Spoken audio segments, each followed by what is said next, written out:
बाजार में 5G phone के लॉन्च का धमाका, जानेंगे भारतीय कंज्यूमर्स के लिए कितने काम के हैं 5G फोन्स।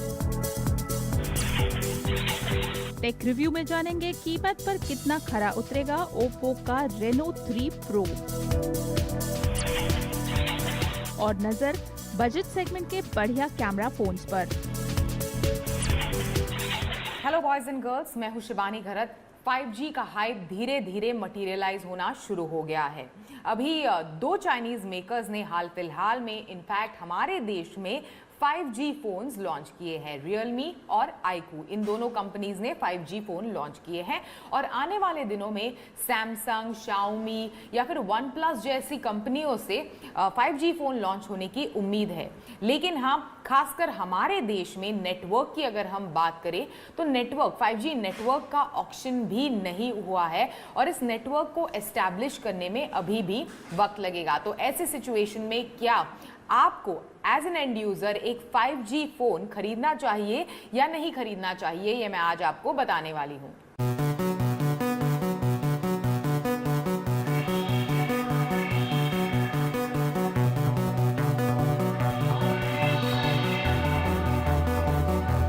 सबसे पहले 5G क्या है? 5G is 5th generation wireless network. तो एक कंज्यूमर को 5G से किस तरह का बेनिफिट है या फिर फायदा है? अगर आप 2G या 3G फोन्स यूज करते थे और 2G या 3G नेटवर्क्स यूज करते थे and when you moved on to 4G, तो एक क्लियर डिफरेंस आपने देखा होगा स्पीड में, जिस तरह से आपका पेज लोड होता है वगैरह, ऐप के इस्तेमाल में, ओवरऑल जो एक्सपीरियंस है आपके मोबाइल फ़ोन का या फिर इंटरनेट सर्विसेज आपके मोबाइल फ़ोन पर यूज़ करते वक्त जो आपने डिफरेंस देखा है वो काफ़ी ज़्यादा बड़ा डिफरेंस था from 2G 3G to a 4G device.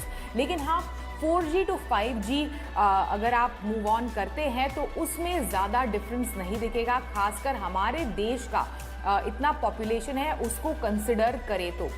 साथ ही 5G क्या अनेबल करता है? एक इंटरनेट ऑफ थिंग्स वाली इकोसिस्टम, पूरी की पूरी इकोसिस्टम को अनेबल करता है।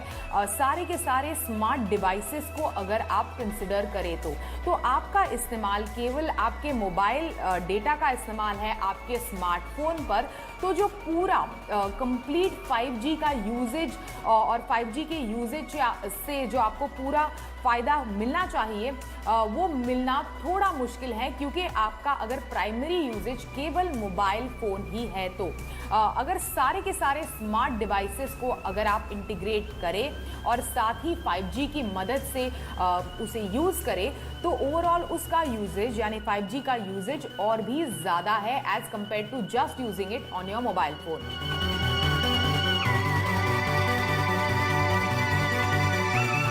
अभी 5G इन इंडिया के बारे में बात करते हैं तो फिलहाल एंड फरवरी में दो स्मार्टफोन मेकर्स Realme और iQOO, इन दोनों कंपनीज ने अपने 5G फोन्स इनफैक्ट हमारे देश में पहली बार इंट्रोड्यूस किए हैं। लेकिन जैसे मैंने पहले कहा कि हमारे देश में अभी तक 5G का ऑप्शन हुआ नहीं है और कर्ज में डूबे हमारे मोबाइल फ़ोन कैरियर्स के पास इतने ज़्यादा पैसे नहीं है, क्योंकि 5G खरीदना, 5G स्पेक्ट्रम खरीदना काफ़ी महंगा है इन ऑपरेटर्स के लिए।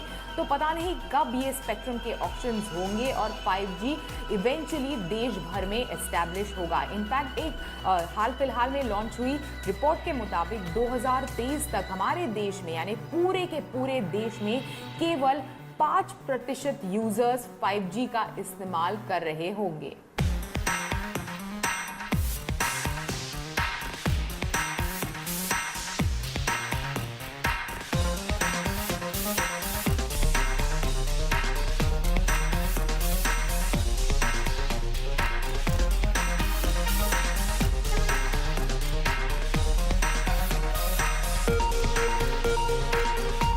दूसरा मुद्दा है कॉस्ट का। अभी पिछले हफ्ते iQOO ने iQOO 3 जो लॉन्च किया था उसका 4G variant will cost you 36,990 और 5G वेरिएंट के लिए आपको चुकाने होंगे 44,990।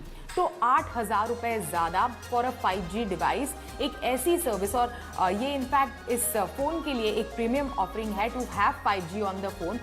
एक ऐसी सर्विस जो ज़्यादा समय तक और आने वाले महीनों तक आप उसका इस्तेमाल नहीं कर पाएंगे। सो वाई टू पे 8,000 रुपीज़ एक्स्ट्रा फॉर दैट। इसी के साथ साथ हम ऑलमोस्ट हर 1 या 2 साल में अपना मोबाइल फ़ोन बदलते हैं, then you can buy a device much later. अभी खरीदने से ज़्यादा समझदारी वही होगी। पर इसके बावजूद हमारे देश में iQOO और Realme के बाद मोस्ट एंटिसिपेटेड 5G ही फोन्स है। इनफैक्ट लोगों को या फिर कंज्यूमर्स को उम्मीद है कि आने वाले दिनों में we will expect the launch of OnePlus 8 Pro 5G, Xiaomi Mi 9 Pro 5G, Nokia 10 5G और इसी के साथ साथ Samsung Galaxy 11 5G और Samsung Galaxy 20 5G।